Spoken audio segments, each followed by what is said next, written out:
بانیتان باش ڕۆژێکی باش دەست پێ بکەن لەگەڵ پرۆگرامی بانی 24 جگەلەوەی بە دیار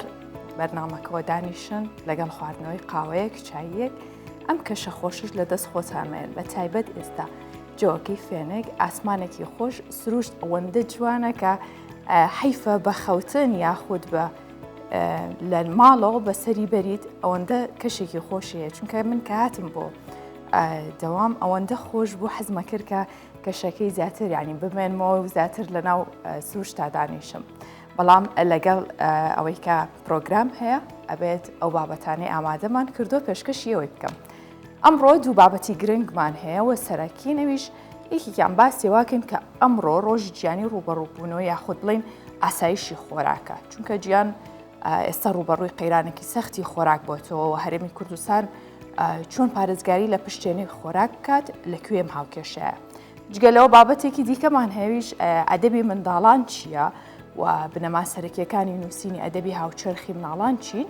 میوانمان هەیە لەسەر و بابەتە لە ناو پرۆگرامدا قسەی لەسەر دەکەین.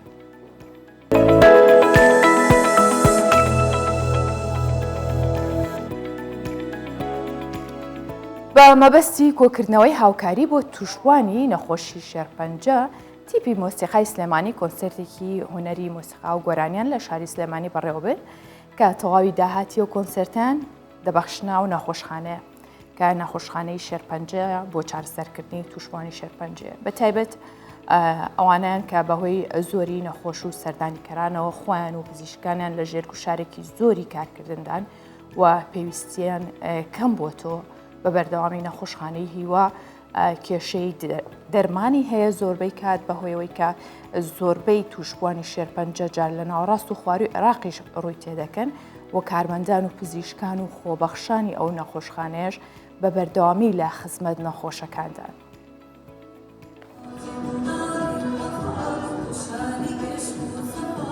لەژێر ناونیشانی با هەمووان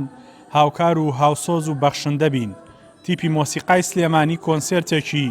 خێرخوازیان لە سلێمانی ساز کرد بۆ کۆکردنەوەی داهات بۆ توشبوانی شێرپەنجە. سەرۆکی تیپی مۆسیقای سلێمانی دەڵێ ئامانجەکە ئەوەیە هەمووان چاومان لێ بکەن و بتوانن داهات بۆ توشبوانی شێرپەنجە کۆ بکەنەوە. ئێمە ئامانجمانەوەیە بەڕاستی لە ڕێگەی ئێمەوە بتوانین ئەو داواکاریانی کە هەیەە چ خەڵک بێت چ دەوڵەمەندەکان بێ بەگشتی بێت لەناو هەموو شارە چه حکومەت ئاوڕێباتەوە لەم سنتەرانە چکە پێویستێکی زۆری ئەمڕۆی هەموو خەڵکە. جگە لە ئامادەبوونی هونەرمەندە دێرینەکان بەشێک لە قوتابخانەکانیش ئامادە بوون و قوتابیان دووپاتیان لەوە دەکردەوە کە ئەگەر بە وشەیەکیش بێت هاوکاریکردنی توشبوانی شێرپەنجە ئەرکێکی گرنگە و پێویستە ئەنجامی بدەن. گرنگە هاوکاری توشبوانی شێرپەنجە بکرێت گەر بە بڕێکی کەمیش بیان بە شتێکی پاسیتیش بێ تا ڕادەیەکی زۆر گرنگە یارمەتی توشبوانی شێرپەنجە بێت چکە ئەوانی ژۆ کۆیەمە مرۆڤن پێویستە هەمومان بەشی ئەوە کە دەتوانامانایە هاوکاریان بکەین. بەهۆی زۆری سەردانیکاران بۆ نەخۆشخانەی هیوای تایبەت بە شێرپەنجە لە سەر جەمشارەکانی عێراقەوە فشارێکی زۆر لەسەر نەخۆشخانەکە و پزیشکەکانێتی هەر بۆیە بەشێک لە ڕێکخراوەکان بە ڕێگەی جیاجیا بۆ هاوکاریکردنی توشبوانی شێرپەنجە کامپین ڕادەگەیەنن. ئارام بەختیار کوردستان 24 سلێمانی. ئەم بەیانێ باسی دروستکردنی نانە قەیسیتان بۆکەین خواردنێکی خۆش جاکوێ بە نانە قەیسی بەناوبانگە بێگومان شارۆچکەی شەقلاوە. دانیشتوانی شارۆچکەی شەقلاوە لە وەرزی هاوینە ئەوان دەسەکەن بە دروستکردنی نانە قەیسی ئیتر قەیسیەکانیان کۆکەنەوە چۆن بەکاری هێنن لە وەرزی دروستکردنی نانە قەیسی بۆ خواردن یاخود بڵێن هەنێکیە فرۆشن و هەنێکیشی دروست دەکەن. لە نێو بازاڕی شەقلاوەیە فریات ئیبراهیم خەڵکی گوندی لاسەیە و چەندین ساڵە نانە قەیسی دروستەکە نانە قەیسی بۆ بە پیشەی باسیەوە کاکەم کارە کارێکی ئاسان نییە و هەموو کەسێک نازانێت دروستی بکە لەم پاکێجە هەنگاوەکانی دروستکردنی نانە قەیسی باس دەکات.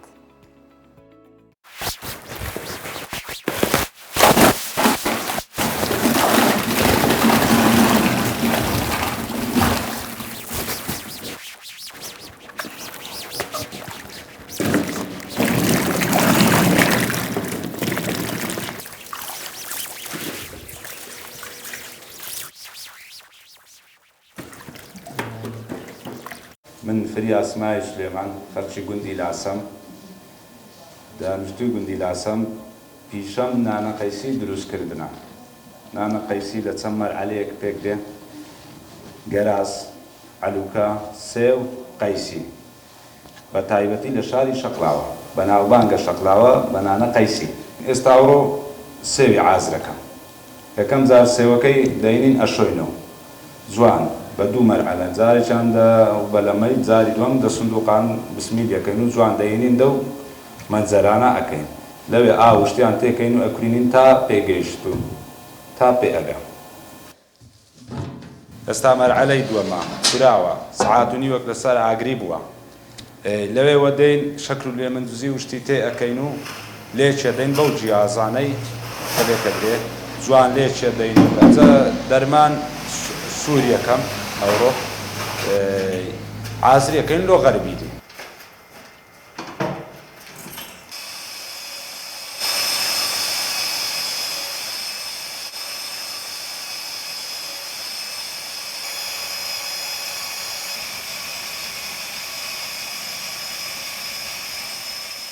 مەرحەلەی سێ من دەست پێ کرد ئاگرەکەم کوژاندیتەوە لێکدانەکە و شتەکانن کردیە لەوێ دێن ئەی پارزنین مەسفیەکەین مەسفیەکەش بەو شێوەیە لەوەی بە جیازی نەقی ئەوە یەکەن ئەوە ئەی پارزنی و غەربیل یەکە جوان بێەوە یەک شتی تێبچی ئەو بەقرەجە تقریبەن هەفت ڕۆژی هەتا کونن کردیە بە خۆم کونن کردیە زۆر بە وردی کون کرێە ملیم و نیوی کونەکەیە زیاتر نییە لەوەی هیچ شتەچی تێنەستە ئەو دیوی حازر یەکەین و ئەوە مەرحەلەی سێم نانە قەیسەکان چەند نوعی هەیە چەند تامی هەیە خەرک زۆر داواکاری زۆر لەسەرە هەتا لە خواروی عێراقێ ئەوانە لۆ خەلیجی عەرەبی ڕەوانەکەن هەر زۆر داوا ئەکەن ئێستا عالیان لە مارێ من 100 کیلۆ لێنیا هەمووی بردرێ هەمووی مارە ئەوەی ماش بیتۆ کرایتە مار و بە سەبانی نێخستیا بە غەتاسی لێرەوە یەکەم جارکە لۆ کاوەکەن وەسێ خست ئەو لایلۆنانە ڕوونەکرێن جوان ڕوونیانەکەین هەفتەیە یەک جاری لەوێوە ئەمن ئەو تەنکەی دروستەکەم ئەو نوعی کە ئێستا لە سەبانی ڕۆژە پێشتر دروستم کردیا لەوێ نان بە جوانی و بە خاوینی دروستەکەم پێویستی بە 24 کاتژمێر ڕۆژ و شەو هەیە بمینێتەوە لەسا ئەو لایلۆنەی ئینجا هەر یەگرین و ئازرەبی و من هەموو جۆرەکانی دروستەکەم بەس ئالیان ئێستا بەس تەنچی دروستەکەم چکە بەرەو فێنکای ئەڕوا ستورم تەواو کرد گوندەکەمان سەربانی زۆر چاچی هەیە یەک لەوانە ئێستا ئەوەی ئێستا من لێمە هیچ ستارەوە و شتانەی پێوە نییە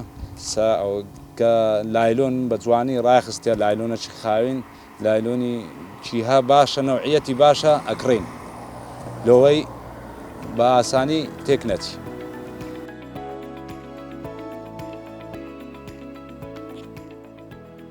بەهۆی گۆڕانکاری کەشوهەوا و کەمی بارانبانین کە ڕووی لە چەندین ناوچەی ڕۆژهەڵاتی ئەفریقا کردووە هاوڵاتیانی کینیا و چەند وڵاتێکی دیکەی ناوچەکە ناچار بوون کە بۆ دابینکردنی خۆراکی ڕۆژانیان پەنا بۆ ڕاوکردنی ئاژەڵ و کۆکردنەوەی میوەی کێوی لە دارستانەکان بەرن. پرۆگرامی خۆراکی گیانی سەر بە نەتۆیە گرتوەکانیش بڵاوی کردوتەوە کە تەنیا لە کینیا 4 ملیۆن و 100,000 کەس پێویستیان بە یارمەتی خۆراکی هەیە.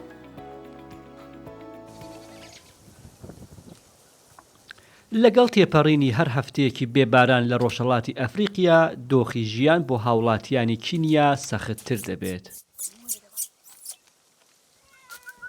دێنس موسیە و کەسوکاری لە ناوچەی کیتووی ڕۆژهەڵاتی نایرۆبی پایتەختی کینیا دەژین.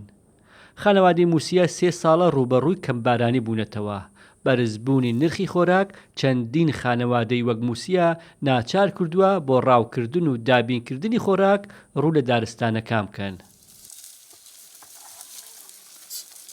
دێنس هەموو بەیانیەک هەڵدەستێت و بە هیوای پەیداکردنی خۆراکی ئەو ڕۆژەی لە چەند شوێنێک تەڵە بۆ ڕاوکردنی ئاژەڵەکان دادەنێت.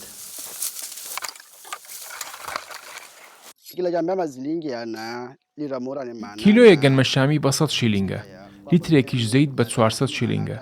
کەواتە لە ڕۆژێکدا دەبێت 500 شیلینگ خەرج بکەم کە دەکاتە نزیکەی $4.10. دابینکردنی ئەو ڕەپارەیە لەو کاتێ ئێستادا شتێکی مەحاڵە. بۆیە لە ناو دارستانەکان بە دوای خۆراکدا دەگەڕێم. ئەگەر ئاسک بێت، کەروێشکی کێوی بێت، یان هەر ئاژەڵێکی کێوی دیکە بکەوێتە تەڵەکەوە. ئەگەر نا میوەی کێوی وەک باو کۆ دەکەینەوە و بۆ خواردن ئامادەی دەکەین. بەهۆی گرانبوونی خۆراک ژینگەی ئاژەڵەکانیش، بەهۆی زۆری بەکارهێنانی خۆراکەکانی دارستان لایەن مرۆڤەکانەوە ڕوبەڕووی مەترسی بووتەوە. پرۆگرامی خۆراکی جیهانی نەتەوە یەکگرتوەکان بڵاوی کردەوە تەنیا لە کینیا نزیکەی 4,100,000 کەس پێویستیان بە یارمەتی خۆراکی هەیە. لەو ژمارەیەش 1,100,000 کەس پێویستیان بە یارمەتی بەپەلە هەیە. فیلیکس ئۆکێچ سەرۆکی ئۆپەراسیۆنی پەنابەران و ئاوەرەکانی سەر بە پرۆگرامی خۆراکی جیهانی لە کینیا ڕایگەیاند وشکە ساڵی کاریگەری لەسەر 20 ملیۆن کەسی ناوچەکە دەبێت، ژمارەکەش لە زیادبووندایە.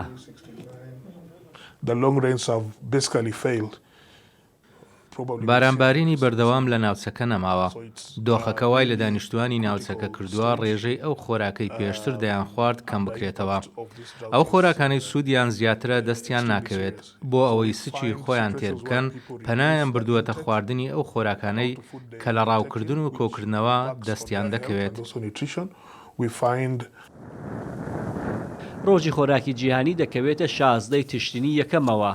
نەتەوە یەکگرتوەکان بڵاوی کردەوە بەهۆی گۆڕانی کەشوهەوا، شەڕ و پێکدادان، گرانبوونی شتومەک، مەترسی بۆ سەر ئاسایشی خۆراک دروست بووە و دۆخەکە بەتایبەت لەم ساڵەدا سەختتر بووە. وشکە ساڵی ئێستا بۆتە گرفتی زۆربەی وڵاتانی جیهان. ئێستا وشکە ساڵێک کە دروست بووە لە ماوەی 30 ساڵاوێنەی نەبووە لە مەغریب و ڕووی لە ئەم وڵاتە کردووە. پاشای ئەم وڵاتە داواکات کە ڕێکاری بەپەلە بۆ پاراستنی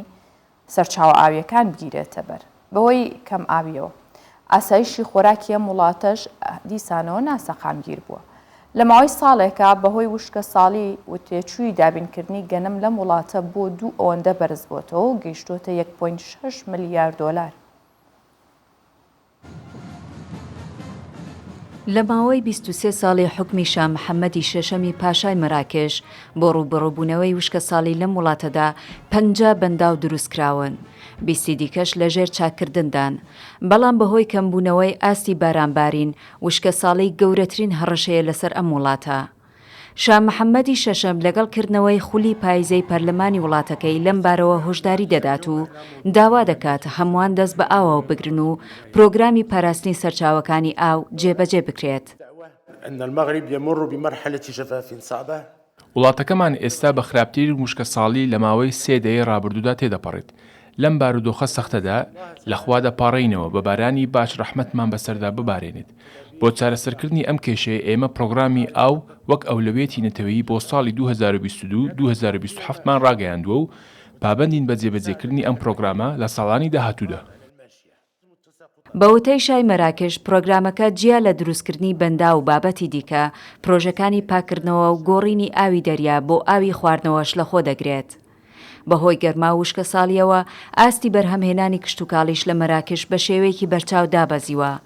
ئاستی بەرهەمهێنانی گەنم بە تەنیا 2 لەسەر 3 کەمی کردووە و ئەمەش وای کردووە ئەم وڵاتە 2 ئەوەندەی جاران گەنم هاوردە بکات.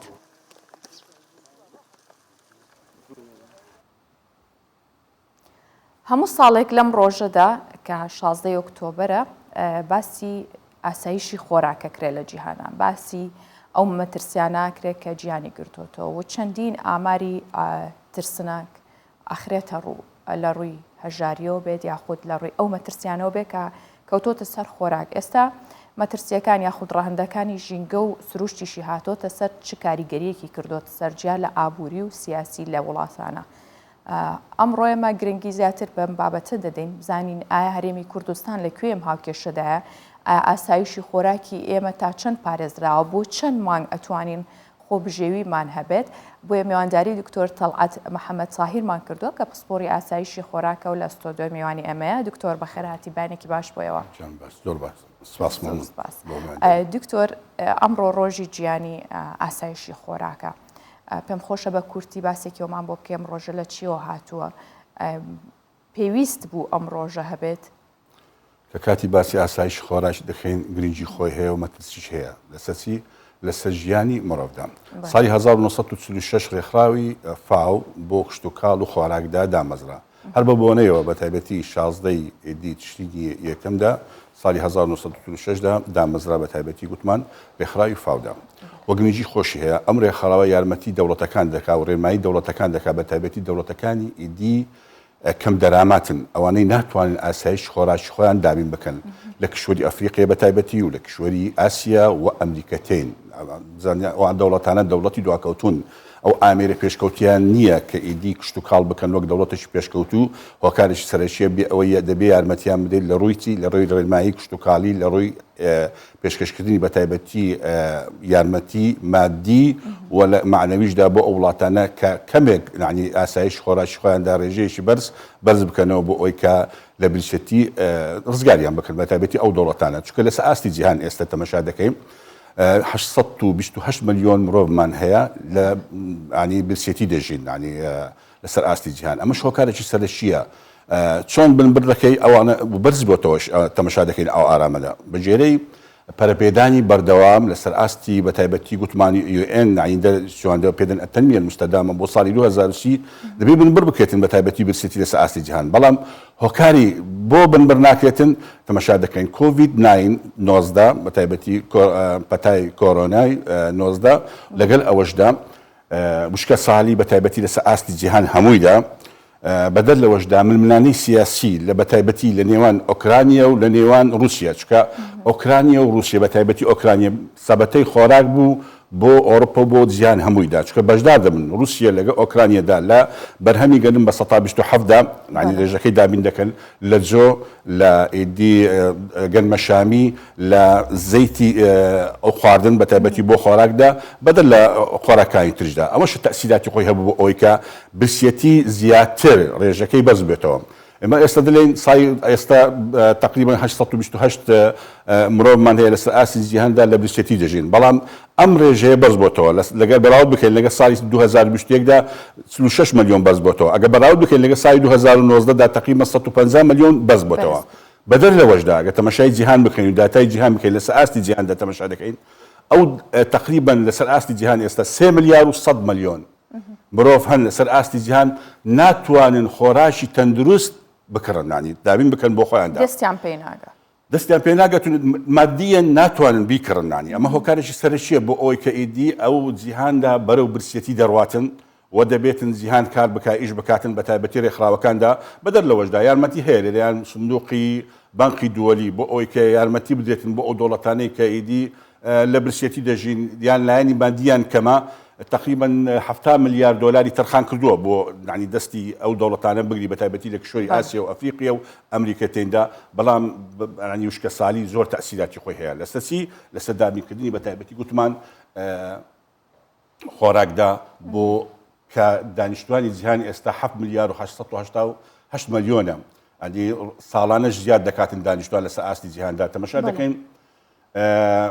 ساڵی تقریبا 98 ملیۆن زیاد دەکات دێنە ئەو گۆڕۆپانەیەوە نیە ئایا جیهان خۆی ئامادەکردیە بە تایبەتی دەوڵەتەکانی دواکەوتەکان بۆ ئەوەی کە زیادی دانیشتوانمان هەیە نەخێر دەبێتن هەر دەوڵەتێکدا ئەگەر دانیشتوانەکەی 102 زیاد بکەنانی لە ملیۆنێک 20,000 زیاد بکاتن دەبێتن تقریبا خۆی ئامادە بکاتن 105 بەرهەمی کشتتوکاری خۆی زیاد بکات بۆ ئەوی فریای ئەو زیادبوونەی دانیشتوانە بکاتن با ئایا دەوڵەتی دواکەوتووان نەخێوانین بە تایبەتی ئێستاگە تەمەشا بکەین هەرێمی کوردستان و عێراقیشدا تقریبا بە تەخمینی من و تەقدیری من وەک پسپۆرێکی ئاسایش خۆراک سەروی 10 ملیار دلار ئەمە بەس خۆراک هاورد دەکەین لێ دەرەوە خۆراک بەس ئەوەی نییە کە گەنم تەمەشا دەکەین لەسەر ئاستی عێراقدا ئەو ساڵ 2 ملیۆن و 200,000 بەرهەمەکەی بوو ئێستا هەموو جیهان بەدەستم قەیرانە گەورەیەوە ناڵێنێ کە تر خۆراک لە مەترسیدایە بە تایبەت وشکە ساڵی وەکو باسی کرد قەیرانی سیاسی و شەڕ و ئەمانە هەرێمی کوردستان چۆن بتوانێت پارێزگاری لە خۆی بکە کە ئێمە ئێستا هەرێمێکین ئەتوانین سێ مانگ خواردن هاوردە نەکەین و بڵێنی تر یانی تا سێ مانگ نەتوانین بەرگە بگرین ئێمە کاتی دەڵێن هەر دەوڵەتێک ناتوانانی بژێژیە خۆی دامی بکاتن بە تایبەتێکە هەرێمی کوردستان ئێستا تقریبا خاکێکی بەپیتی هەیە بەڵام ئیدی سیاسەتی کشتتوکاڵیمان هەڵی تێدا هەیە هەڵەکان چین ئەو زەویە کشتتوکاڵمان هەیە بەرئاومان کەمە ڕووبەری چاندنی بەروبوومی کشتتوکاڵی ئاو دێریمان کەمە چکە لە ڕوبەرێکی کەم لە کشت و کاڵکردندا بە تایبەتی ئەگە ئاودێری بکەیت تقریبان 160 بەرهەمەکەی زیاد دەبێتن. ئەگە پشت بە باران بەستی بخۆ دەزانی وشکە ساڵیە و باران کەم دێتن و کەم نایەتن و کاتەکانشی تەنزیم و ڕێخستنی تێدا نییە بە تایبەتی لە مانگی زستان و بەهار بێتن باراندا بۆ ئەوی کە بەرهەمی کشت و کاڵیمان سەرکەوتو بیتن. ئەمە دوو ساڵە وشکە ساڵی ڕووی لە هەرێمی کوردستان کردوێتەوە. کاتی خۆی بەرهەمی کشت و کاڵی بە تایبەتی بەرهەمی گەنم چکە گەنم کاڵایەکی استراتیزیە لەسەر ئاستی جیهاندا بۆ خۆراک بەکاردێتن و بەدەر لەوەشدا ئەمە هەر تاکێکدا پێویستیمان بە 136 کیلۆغرام گەنم هەیە مەسەن ئارت هەیە بۆ ساڵێکدا بۆ دامیکردنی ئاسایش خۆراکی خۆماندا. ئایا هەرێمی کوردستان و عێراقدا ئەو کلێنەیان پڕکیتەوە نەخێر. ئەو گەنمەی کە لە هەرێمی کوردستان ئەچێنرێ و بەرهەمیەت پێداویستی ناوخۆ پڕ ناکاتەوە. ئەم ساڵ 136 نانی ڕێژەی 136 دابین کردووە تقریبا 340,000مان هەبوو. هەرێمی کوردستان پێویستی بە 862,000 تۆن گەنم هەیە بۆ دامیکردنی پێدەوەی پێداویستەکانی بە تایبەتی هاوڵاتیاندا. عێراق ئەو ساڵ 2,200,000 هەبوو پێویستی بە 5,750,000 هەیە. دەبی ئەو کلێنەی پڕکاتەوە لە چی لە هاوردەکردندا و هاوردەکردنیش نرخی خۆراک ئەو ساڵ تقریبا 120 هەندە کاڵە 130 هەندە کاڵە 150 هەندە کاڵە بەرز بووە. ئەوە چی دەکاتن وا دەکاتن خۆراک گران بیتن و خواستی لەسەر خۆراک زیاتر بی لەسەر ئاستی جیهاندا وا دەکاتن ئێدی وشکە ساڵیش ڕووی لە جیهان هەموو کردێتەوە بەس هەرێمی کوردستان نییە. منطقەی شەرق الئەوسەط بە تایبەتی ناوچەی گوتمان ناوەڕاست بەدەر لەوەشدا ئەمریکا ئۆڕۆپا ئەم ساڵ تەماشا دەکەین لە سین 66 ڕووبار وشتی کردەوە. ڕووباری ڕاین ڕووباری دانوب ئەوانە هەموو ئاستەکەی کەم بۆتەوە لە لای خۆمانیشدا ئەگە تەماشا بکەین زێی گەورە ئێستا لەمە تقریبا 50 کیلۆمەتر دوور نییەوە نییە ئاستەکەی زۆر کەم بۆتەوە. ئەگە وەها بیتن ئەم زێی گەورەش وشک دەبێتەوە ئەگە وشکە ساڵی تەسیراتی خۆی باران و بەفرکەم بیتن بە تایبەتی لە حوزی ڕووباری زێی گەورە. باشە دکتۆر جگە لە گەنم پێویستەکە ئەمە گرنگی بە چی بەرهەمێکی تر بدەین کە بەرهەمی ناوخۆ بێت کە بتوانین ئاسایشی خۆراکمان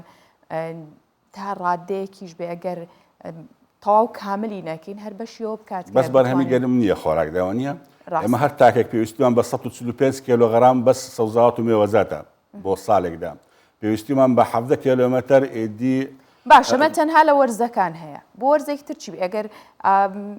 بۆ نمونە ئێستای تر بەرەو زستانە ڕۆین چۆن بتوانین پارێزگاری لە بەرهەمی سەوزۆ میوە بکەین کە پێویستی بەردەوامی ژیانی ڕۆژانەیە. ئەمە ئەزانسیە ئەو کاتی دەبی یارمەتی جوتیاران بدرێتن چۆن ئێستا لە دەوڵەتێکی ئۆڕۆپی وەک هۆڵەندە نمونەی دەینەوە چۆن ئاسایش خۆراکی خۆیان دابین دەکەن بەچی لە وەرزستاندا بە خانووی پلاستیکی خانوو بە تایبەتی یارمەتی جوتیاران بدرێتن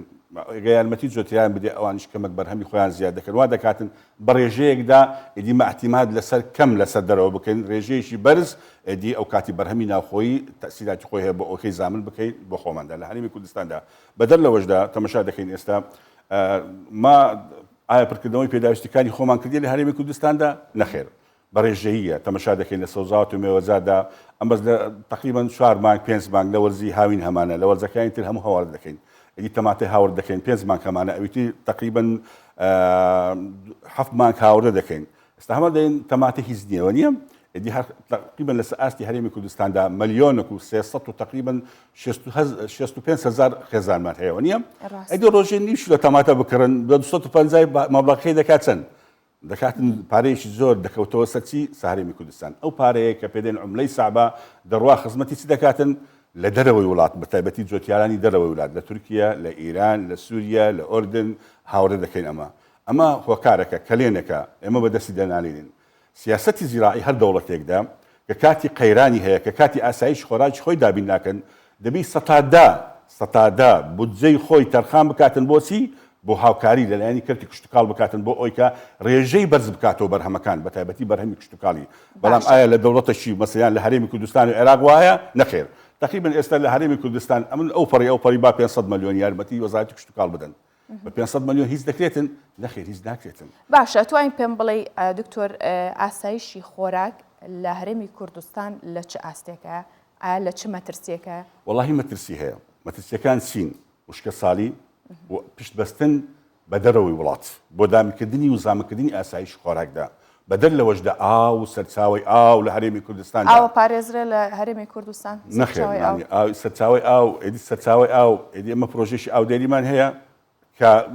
6,000 دۆنم ئاودێر بکاتن نەخێر وە نییە ئێستا زێی گەورەش ئەوە وشتی کردوە نییە چەند ساڵی دی ئەگەوها باشە خەڵک تا چەند هۆشیاری هەیە لەسەر پاراستنی ئاسایشی خۆراک لە چ ڕوویەکەوە هۆشیاریان نییە لە عێراق بزانە لە عێراق ئێستا وەزارەتی بازرگانیدا ئیدی پسولەی خۆراک دەداتنەوەنی بەشی خۆراکەکان دەداتن لە ئارت لە شەکر لە برنج لە هەندێک جاران پرۆتینەکان دەداتن نیسک و نۆچی دەداتن و لەگە مازوونی تەماتی دەداتن ئەوە کەمێک نانی ئاساوەڕەکەی کەم کردوتەوە لەسەر چینی هەژار بە تایبەتی مەدەڵێن وە نییە بەڵام کە کاتی باسی عێراق دەوڵەتێکی تر دەکەین بە تایبەتی مەترسیدارە نانی ئەوانە هەر یارمەتی نادرێن وە نییە بەڵام ئایا عێراق بخۆت دەزانی ئێستا نەوتی هەیە وە نییە نەوت تەسیراتی خۆی هەیە بە ئەوەی کە نرخی نەوتیش ئێستا بەرز بۆتەوە دوێنێ لە کۆربەندێک هەبوو لە بانقی دووەری لەسەر چی بوو لەسەر خۆراک بوو و لەسەر وزەش بوو الوقوت والأغذية لەسەر ئاستی جیهاندا کە کاتی تەماشا دەکەین نەوت بەرز بێتەوە تەسیراتی خۆی لەسەر چی لەسەر پرۆسەی بەرهەمێنانی کشتتوکاڵی چاندنەکەی گواستنەوەکەی ئێدی ئەوە هەموو تەسیراتی خۆی هەیە بۆ بەرزنەوەی نرخەکەیدا بەدەر لەوەشدا تەماشا دەکەین هەندێک ئینپوتەکەی مەسەن تەماشا دەکەین لە پەینی کیمیایی زۆر بەرز بێتەوە ئێستا لەسەر ئاستی جیهاندا ئەمەش تەسیراتی خۆی هەیە لەسەر چی جۆتیان نەتوانی ئێدی هەندێک پێداویستەکانی کە بەرهەمی کشتتوکاڵی دەکاتن دابین بکە بۆ خۆی ئینتاجەکەی کەم دەبێتەوە ئەگە بەراورد بکەین لەگە ئەوەکانی تر ساڵەکانی تر باشە دکتۆر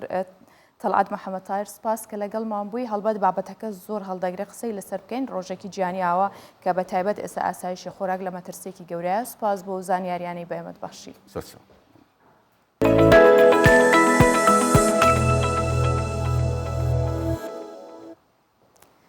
مۆزەخانەی پەروەردەیی هەولێر تا ئێستا مێژوو ئەزمموی زیاتر لە 200 مامۆستا و قوتابی سەدەکانی ڕابردووی هەولێری کۆ کردوتەوە کە ئامانجی پاراستنیان و هێشتنەوەیانە بۆ سەدەکانی داهاتوش ئامانجی بەڕێوەبەراتیەکەوەیە کە مۆزەخانەکە بە جیهانی بکات. لە شستەکانی ڕابردووەوە مامۆستا و شارەزای پەروەردەیی بووە چەندانەوە لە ژێر دەستیە و گەورەبوونە. ئێستا لە ناوەندە باڵەکانی حکومیدا کاربەدەستن. عەبدولهادی ڕەحمان ناسرا و بە کاکۆ قەساب بەڕێوبەری چەندین قوتابخانەی ناوەندی و دواناوەندی بووە لە شاری هەولێر و دەوروبەری. لە ساڵی 1994 دەبێتە بەڕێوبەری پرۆگرامەکان و دوایەوەش بۆتە بەڕێوبەری گشتی دیوان لە وەزارەتی پەروەردە. هەرچەندە لە ساڵی 2020 کۆچی دوایی کرد بەڵام مێزی یادەوەری و دیکۆمنتی لە مۆزەخانەی پەروەردەییدا پارێزراوە. ئەمڕۆژ پەردە لەسەر ئەرشیفی نیو سەدەخەباتی لادرا. ئەو یادیگاریانەی ڕەحمەتی بابم ساڵی شێستەکانە تقریبا یعنی هەموو شتێکی مایە بکەم ئەمری تەعینی کە لە بارزان تەعین بووە حتا بە مەراحل گەیشتە بوویتە مدیر مەکتەب و هاتەوە هەولێرە بوویتە مدیر مەکتەب و بوویتە مدیر پرۆگرامەکان و دوایە بوویتە مدیر عام دیوان لە وەزارەتی تەربیە.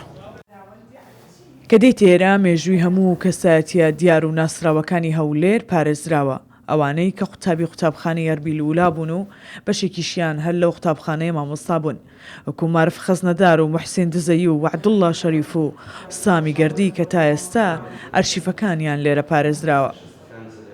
لەو سێزدە پۆلەی کە ئێستا هەن وەکو نمایشێک پیشان دەدرێن بۆ خەڵکو بۆ میوانان توانیمانە هەم لە سەردەمی پاشایەتی کە ئەوانەی بەڕێوبەر بووین مامۆستا بوون یان قوتابی بوون لە سەردەمێک لە سەردەمەکان توانیمانە هەمووی کۆ بکەینەوە بەشێکی کە کۆ نەکراوەتەوە ڕەنگە پەیوەندی بە خانەوادەکانەوە هەبووە کە نیان توانیوە تا ئێستا بە ئێمەی بگەینن یان دەستمان پێیان نەگەیشتووە ئەگەر نەپلانی ئێمە ئەوەیە مێژووی پەروەردەیی لە شاری هەولێر هەمووی کۆ بکەینەوە. مۆزەخانەی پەروەردەیی لە 2014ەوە کراوەتەوە بۆ قوتابیان و مامۆستایانی هەولێر و دەوروبەری کارشیفەکانیان پارێزراو بێت. چەندین کەلوپەل و پارچەی بە نرخی لە خۆ گرتووە و ڕۆژانە هاوڵاتیان و گەشتیاران سەردانی دەکەن. مۆزەخانەی ئەرشیفی پەروەردەیی هەولێر مێژووی پەروەردە و فێرکردنی شارێک وەسف دەکات و بەهایەکی گرنگی هەیە. ڕێنا سەعالی کوردستان 24 هەولێر.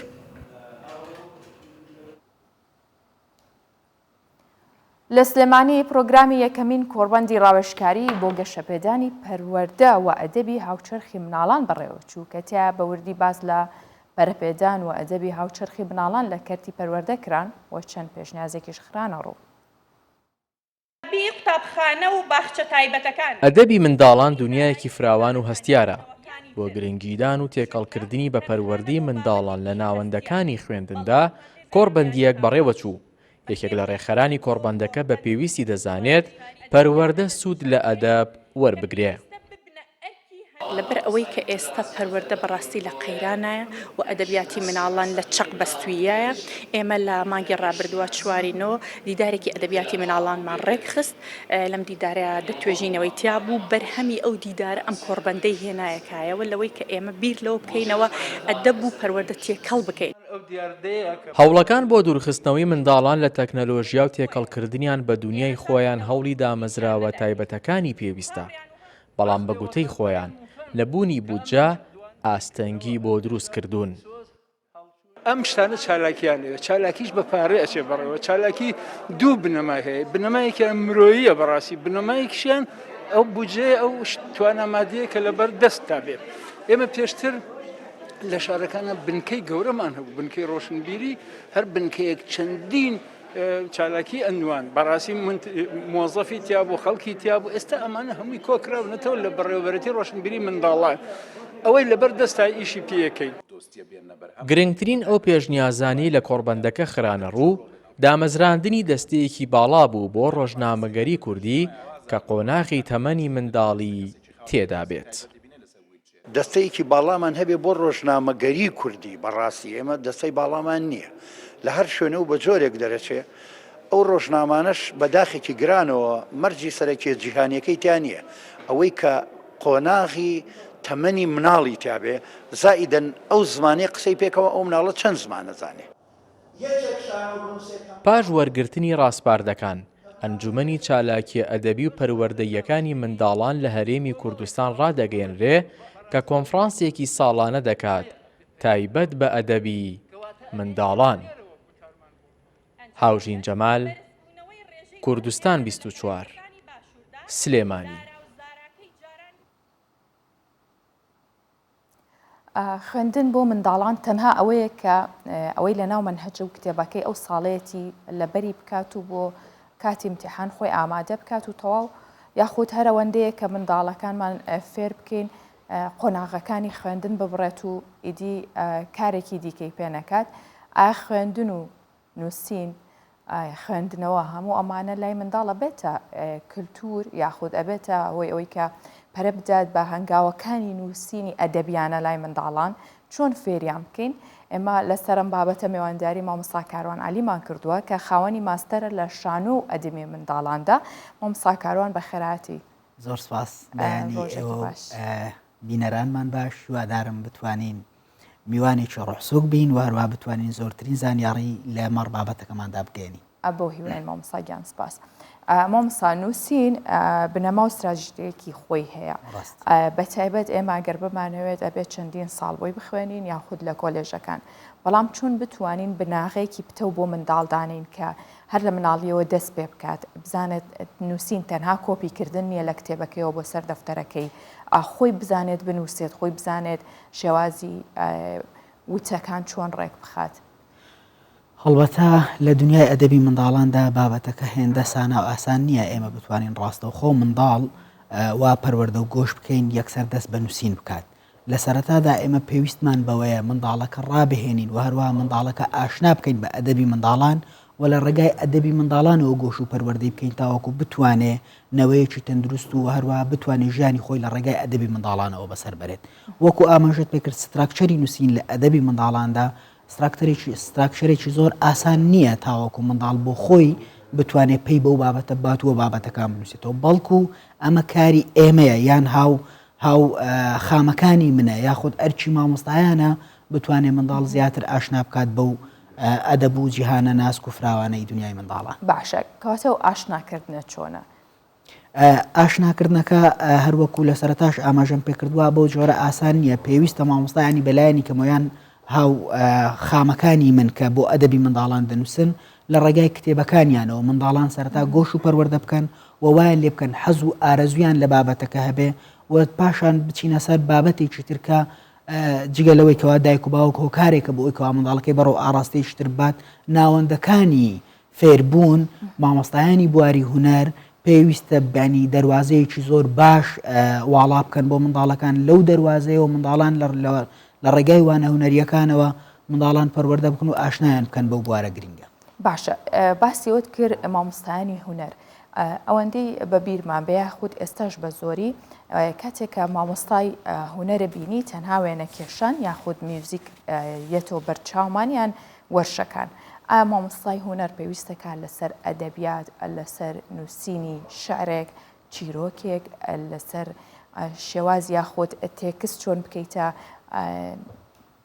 میلۆدیەک یاخود هەموو ئەمانە کاریگەری هەبێت ئەمانەمان فێرەکەن مامۆستان ئێستا ئەتوانن لەگەڵ خوێنکارە ئەمانە باس بکات و گفتوگوی لەسەر بکە و فێریان بکە. لە کاتی خۆماندا دڵنیام هەمومان لامان ڕوون و ئاشکرایە بەو جۆرە نەبوو بەڵام سوپاس بخوا کۆمەڵێک مامۆستای ئەکادیمی زۆر باش ئێستا لە مەیدانی پەروەردە و فێرکردندان و دەتوانن کۆمەڵێک چیرۆکی کورتە چیرۆک لە ڕێگای وانەکانیانەوە ئاماژە پێ بدەن و هەروە ئەو ئاماژە پەروەردەیانەی کە لە ناو چیرۆکەدا هەن وەکو تێستکردنێک وەکو تاقیکردنەوەی وەکو ئیگزامێک بە منداڵەکانیان بکەن یاخود لیان پرسنەوە ئایا گرنگی ئەم چیرۆکە چیە ئەو کاراکتەرە بۆچی ئەو دیالۆگەی گوت ئەو کاراکتەرە بۆچی ئەو جۆرە جلوبەرگەی لەبەر بوو ئەمانە هەموو هۆکارێک دەبێت بۆ ئەوی منداڵەکە بیر و ئەندێشەی بەرەو ئاڕاستەیەکی تر بڕوە و هەروەها دەبێتە هۆیە کە مامۆستاش زیاتر وانە هوەرەکەی بە شێوەیەکی ئەکادیمی تر بڵێتەوە منداڵەکەش زیاتر ئارەزووی لەوانەکە دەبێت هەر بۆیە پێویستە مامۆستایانی هوەر زۆر بە شێوەیەکی کارامەیی دەست بدەنە بواری ئەدەبی منداڵان وە گرنگی و سوود زۆر لە ئەدەبی منداڵان وەرگرن بۆ قۆناغەکانی هەموو قۆناغەکانی بواری خوێندنی منداڵان بە هەرزەکارانیشەوە. باشە باسی چیرۆکت کرد تا چەند کاریگەری هەیە چیرۆک خوێندنەوە یاخود فێرکردنی منداڵەکانمان ئەگەر چیرۆکێک نەخوێنێتەوە نەخەوێت یاخود ڕۆژەکەی بۆشایەکی تایە ئەگەر چیرۆکێک نەخوێنێتەوە تا چەند گرنگە بێ بۆ شێوازی قسەکردنی لەسەر ژیانی ڕۆژانەی دواتر لەسەر ئەو کاری ئەیکا دواتر لەسەر ئەوەی کە فێری ئەدەبیات بێت یاخود بتوانێت لەو بوارەشدا کار بکات. دۆن مۆڕای قسەیەکی زۆر جوانی هەیە کە یەکێکە لە کەسایەتی جوانەکانی ئەدەبی منداڵان دەڵێ ئەگەر بمەوێ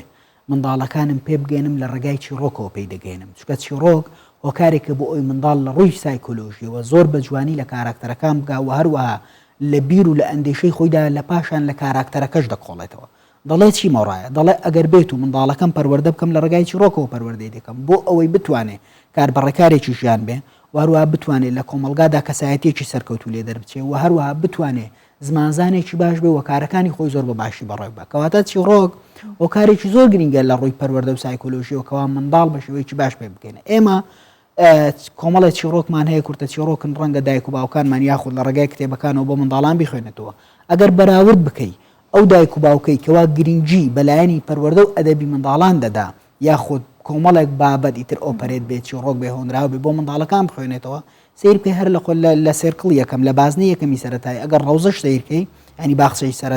باخچە سیرکەی ئەو منداڵانەی بەو جۆرە پەروەردەکراون زۆر جیاوازترن لە چاو ئەو منداڵانەی کەوا هەرگیز چیرۆکێکیان بۆ نەخوێنراوەتەوە. منداڵەکە ئاشنایە زمانزانە و شارەزای کۆمەڵێک بنج و بناوانی قسەکردن هەیە چکە چیرۆک کۆمەڵێک پرەنسیپی تایبەتی خۆی هەر بۆیە زۆر گرنگە مامۆستایان دایک و باوکان ئەرچی ئێمەیە بە تایبەت وەکو نووسەری منداڵان ئەم بابەتانە بە شێوەیەکی باشتر بگەێنی. باشە چۆن وا بکەین ئێستا ئەزانین کە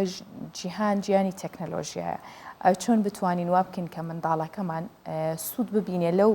ئامێرە زیرەکەی پێیەتی ئەگەر سەیری چیرۆکێک کات ئەگەر نەشی خوێنێتەوە گوێی لێ بگرێت بۆی کە منداڵ جیهانی منداڵ و بیرکردنەوەی منداڵ جیاوازە و جیهانی لە ناو مێشکی و خەیاڵانەی هەیەی دواتر فێر ببێت وێنای کات و بینوسێتەوە بی کات بە شێوازێک لە ئەدەبیات و نووسین. پێش ئەوەی وەڵامی پرسیارەکە بدمەوە پێم خۆشە لەسەر چەمکێک هەڵوێستە بکەم.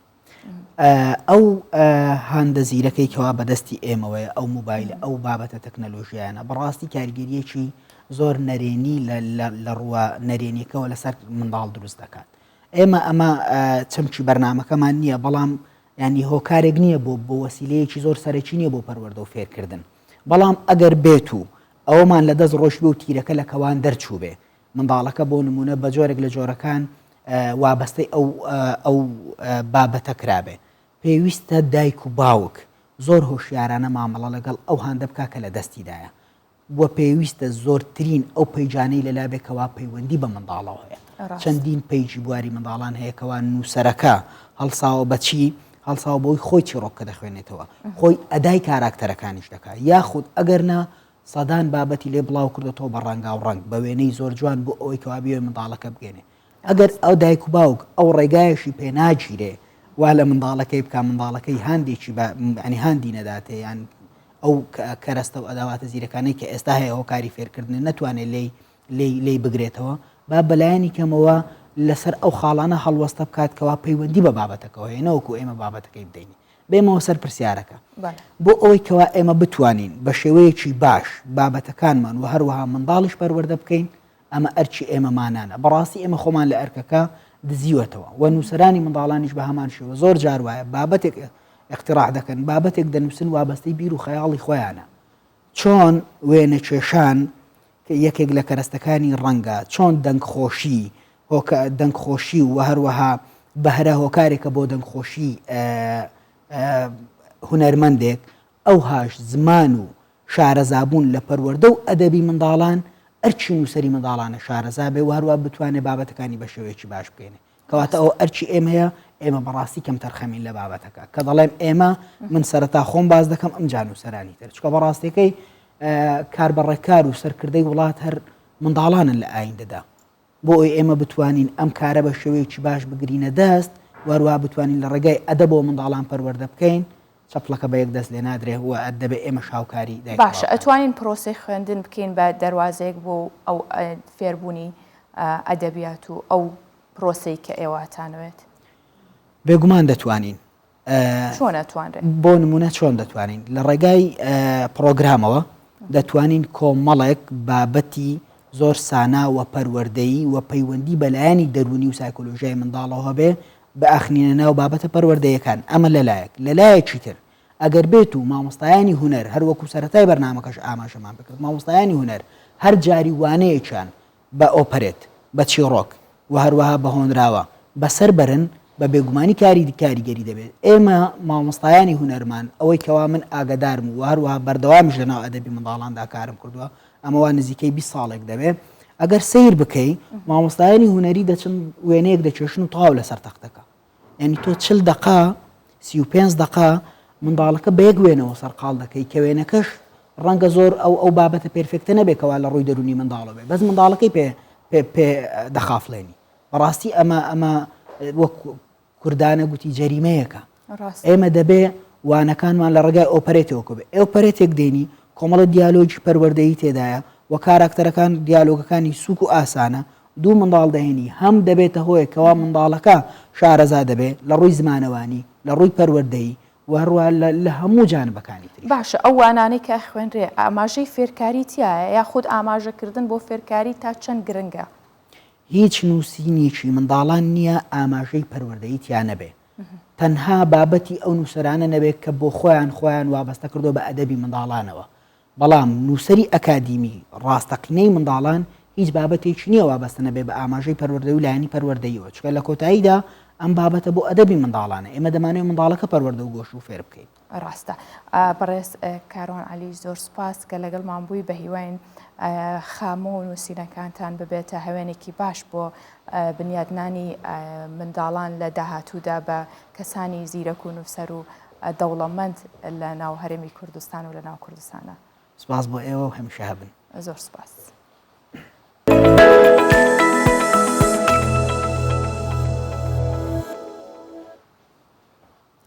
بینەوە سەر باسی خۆراک نان بە تایبەت نانی سپی کە یەکێکە لەو